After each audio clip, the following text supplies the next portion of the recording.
Today, mga ka-faith, dumating ka na ba sa punto na parang wala nang daan palabas? Sarado lahat ng pinto. Pero tandaan mo, God will make a way. Sabi sa Isaiah 43 verse 16 and 19. Sa verse 16, sabi niya, "This is what the Lord says, He who made a way through the sea, a path through the mighty waters." And in verse 19, "See, I am doing a new thing. Now it springs up. Do you not perceive it? I am making a way in the wilderness and streams in the wasteland."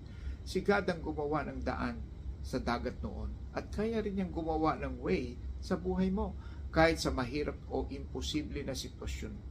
You just need to trust Him. And let's use the acronym WAY to understand this better. Una, wait on the Lord. Hindi laging instant ang breakthrough.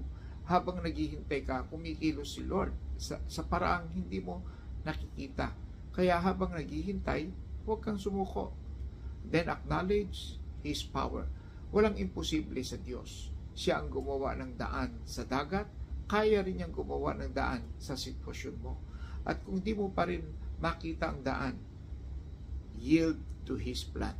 Minsan, yung daan na ayaw mo, yun pala ang direksyon ni Lord papunta sa tagumpay. Kaya mga ka-faith, kahit mukhang imposible, kahit sarado lahat ng pinto, God will make a way. And this is Pastor Francis. Like, follow, and share para ma-encourage din ng iba. God bless. Shalom.